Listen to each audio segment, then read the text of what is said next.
E aí galera, tudo bem? Professor André, estou aí dando umas dicas de vestibular para vocês e hoje a nossa aula vai ser sobre a continuação da origem da vida que nós discutimos na aula passada. Então veja bem, o nosso planeta surgiu, né, há cerca de 4,5 a 5 bilhões de anos. A vida na Terra surgiu em torno de 2,5 bilhões de anos. Os primeiros seres vivos eles eram chamados de coacervados e a partir de agora a gente vai discutir algumas teorias, né? Tendo em vista que com a evolução da nossa consciência, da nossa inteligência, o homem começou a discutir sobre alguns assuntos e surgiram algumas teorias de como que a vida teria surgido no nosso planeta. A primeira teoria é a teoria da abiogênese. A é uma negação, bio, vida, gênese, início. Ou seja, a abiogênese, conhecida mais popularmente como teoria da geração espontânea, ela defende que os seres vivos eles surgem espontaneamente de matéria inanimada. Então, por exemplo, o lodo dos rios poderiam dar origem a peixes, anfíbios. Até existiam receitas na época, né, de como se criar novos seres vivos. Por exemplo, se você deixar restos de comida, roupa suja, com bastante suor, você teria o aparecimento de larvas, de ratos e de baratas. Hoje nós sabemos que isso não é verdade, né? Mas para eles na época, que não conheciam nem as células, não conheciam os gametas, o espermatozoide, o óvulo, para eles era uma teoria bastante interessante. Junto com a teoria da abiogênese, vem uma coisa interessante também, que é a teoria do fixismo. Quem defendia a abiogênese defendia também o fixismo. O que é o fixismo? O fixismo é uma teoria que acredita que os seres vivos são imutáveis, ou seja, durante o seu período aqui no planeta, eles não mudam, certo? Contradizendo a teoria da evolução. Posteriormente, surgiu a teoria da biogênese. A biogênese, ela defende que os seres vivos se originam somente através de outros seres vivos. Ou seja, você só vai ter um ser vivo a partir de um já pré-existente. Só que aí, eles defendem a teoria, mas tem que provar que estão certos. O primeiro experimento sobre a teoria da biogênese foi feito por Redd. Redd foi um cientista que utilizou 2 frascos, colocou dentro desses frascos o mesmo material orgânico, só que um dos frascos ele lacrou com gaze e o outro frasco ele deixou aberto. E deixou esses 2 frascos durante alguns dias em um local, né, sem contato. Quando ele voltou para avaliar o que estava acontecendo, ele verificou o seguinte, que o frasco que ele deixou aberto, existiam larvas. E o frasco que ele deixou fechado, já não tinham as larvas. E ele concluiu que as larvas não haviam surgido espontaneamente daquele pedaço de matéria orgânica deixado ali, mas sim das larvas, mas sim dos ovos que as moscas colocaram e posteriormente eclodiram e formaram as larvas. Bom, essa teoria ficou aí balanceada durante um tempo, a teoria da biogênese, por causa do experimento do Redd. Só que posteriormente surgiu microscopia, né? Um alemão, utilizando ali as suas lentes, uma ocular e uma objetiva, ele conseguiu ampliar dezenas, centenas, milhares de vezes os organismos. E o que aconteceu? Ele descobriu um mundo que a gente ainda não conhecia, que são os micro-organismos. Aí a teoria da biogênese voltou a ter força, porque eles questionavam que, tudo bem, os seres que são pluricelulares, que hoje a gente sabe, eles se originam de outros seres. Mas e os seres que são unicelulares, aqueles que a gente não consegue enxergar? Eles viviam no que eles chamavam de caldos nutritivos, que eram caldos de carne, caldos de cana, né, que tinham bastante matéria orgânica. Bom, para desbancar essa teoria, surgiu um outro cientista denominado de Spallanzani. O Spallanzani, o que ele fez? Ele pegou esse tal caldo nutritivo, que era um caldo à base de sangue, né, de carne, e colocou em um frasco, fechou esse frasco e ferveu esse caldo. Quando ele ferveu o caldo, ele matou os micro-organismos e deixou o frasco durante um tempo lá, esquecido, e voltou depois de uns dias, uma semana. Quando ele voltou, ele tirou aquele lacre, observou, né? E ele ali observou que não tinham micro-organismos. Mas ainda existia um grande problema. Por quê? Porque a turma que acreditava na abiogênese questionava, falou, pô, mas você colocou um lacre aí fica difícil, como é que os organismos vão conseguir sobreviver? Né? Não existe essa possibilidade. Até que surgiu Louis Pasteur. Pasteur fez um experimento que foi definitivo para desbancar a teoria da abiogênese. Ou seja, ele fez muito parecido com Spallanzani, só que ele fez o que nós chamamos de bico de cisne. Pescoço de cisne, desculpa. Ele pegou um frasco, colocou ali dentro o caldo nutritivo, aqueceu o gargalo e fez um pescoço de um cisne. Ou seja, ele não fechou nada, ele deixou aberto, aqueceu esse caldo, certo?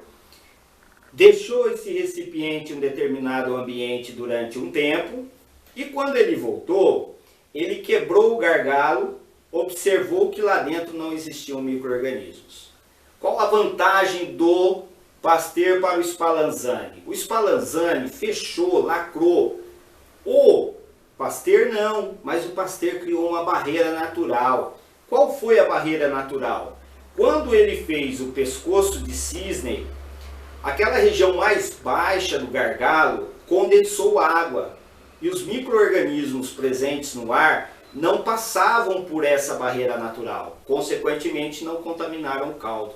Quando o Pasteur quebrou, não tinham micro-organismos. Depois de um tempo em contato com o ar, os micro-organismos presentes no ar contaminaram o caldo e, consequentemente, ele conseguiu comprovar que a teoria dele estava correta, ou seja, nenhum organismo, independente de ser unicelular ou pluricelular, ele se origina do nada. Ele, para se originar, ele necessita de outro ser vivo, certo? Mas agora a gente está aí com uma outra ideia, o pessoal aí está defendendo uma ideia aí que é uma ideia meio controversa, que é panspermia. O que é a panspermia? A panspermia é uma teoria, certo? Que acredita que os primeiros seres que surgiram no nosso planeta, eles vieram do espaço, tá? Ou seja, as bactérias, né, primitivas, elas têm uma capacidade, qualquer bactéria, né, ela tem uma capacidade de formar um invólucro, uma cápsula, que a mantém viva durante muito tempo. E foi comprovado já através de experimentos realizados aí no espaço que as bactérias conseguem sobreviver sim às condições inóspitas que tem no espaço. Então o que eles defendem? Que os primeiros seres vivos teriam chegado ao nosso planeta através de cometas, através de asteroides, né? Meteoros, meteoritos que caíram e trouxeram esses micro-organismos. Bom, na aula passada, eu falei para vocês sobre a Terra primitiva. E nós vimos que na Terra primitiva não tinha os gases que nós temos hoje. Nós tínhamos amônia, metano, hidrogênio, nitrogênio, mas não tinha oxigênio, não tinha gás carbônico. Como que esses seres vivos fizeram para sobreviver? Veja bem, olha, os primeiros seres vivos que nós já estudamos e são chamados de coacervados, eles realizavam um processo chamado de fermentação. Essa teoria é chamada teoria heterotrófica da origem dos seres. Ou seja, eles pegavam a matéria orgânica presente nos mares primitivos, que era chamada de sopa primitiva, fermentavam essa matéria orgânica e produziam energia para sobreviver e produziam também gás carbônico. O que aconteceu? Conforme eles foram produzindo gás carbônico, a quantidade de gás carbônico na atmosfera foi aumentando. Com o aumento da quantidade de gás carbônico na atmosfera, você disponibilizou a possibilidade dos micro-organismos saírem desses mares primitivos e partirem para ambientes maiores. Portanto, surgiram os primeiros seres fotossintetizantes. Então, os primeiros seres surgiram nos mares primitivos, faziam a fermentação e liberaram gás carbônico na atmosfera. Os segundos seres vivos que surgiram no nosso planeta, eles surgiram a partir do processo de fotossíntese, ou seja, com o aumento de gás carbônico da atmosfera, né, eles passaram a fazer a fotossíntese. A fotossíntese, a gente sabe que você consome gás carbônico, certo? E produz matéria orgânica e oxigênio. O que aconteceu consequentemente com a quantidade de oxigênio na atmosfera? Aumentou. Então, a partir daí, eu já tenho a possibilidade do surgimento dos primeiros seres que fazem o processo de respiração. Então, ó, primeiros seres faziam o processo de fermentação. Os segundos seres faziam o processo de fotossíntese. E, posteriormente, surgiram os seres que faziam o processo de respiração e conseguiram manter o ciclo de gás carbônico e oxigênio estável no nosso planeta até agora, que está sofrendo a interferência do homem, que a gente vai estudar numa posterior aula. Então vamos lá, galera, vamos fazer uma síntese aí do que a gente estudou. Primeira coisa, teoria da biogênese, geração espontânea, o ser surge do nada, ele surge de matéria inanimada. Segunda teoria, teoria da biogênese, é aquela que um ser vivo surge a partir de outro já pré-existente. Essa tá beleza. A teoria do fixismo é aquela que diz que os seres vivos não sofrem mutação, eles são imutáveis, eles não se modificam ao longo da sua existência no nosso planeta. Tá?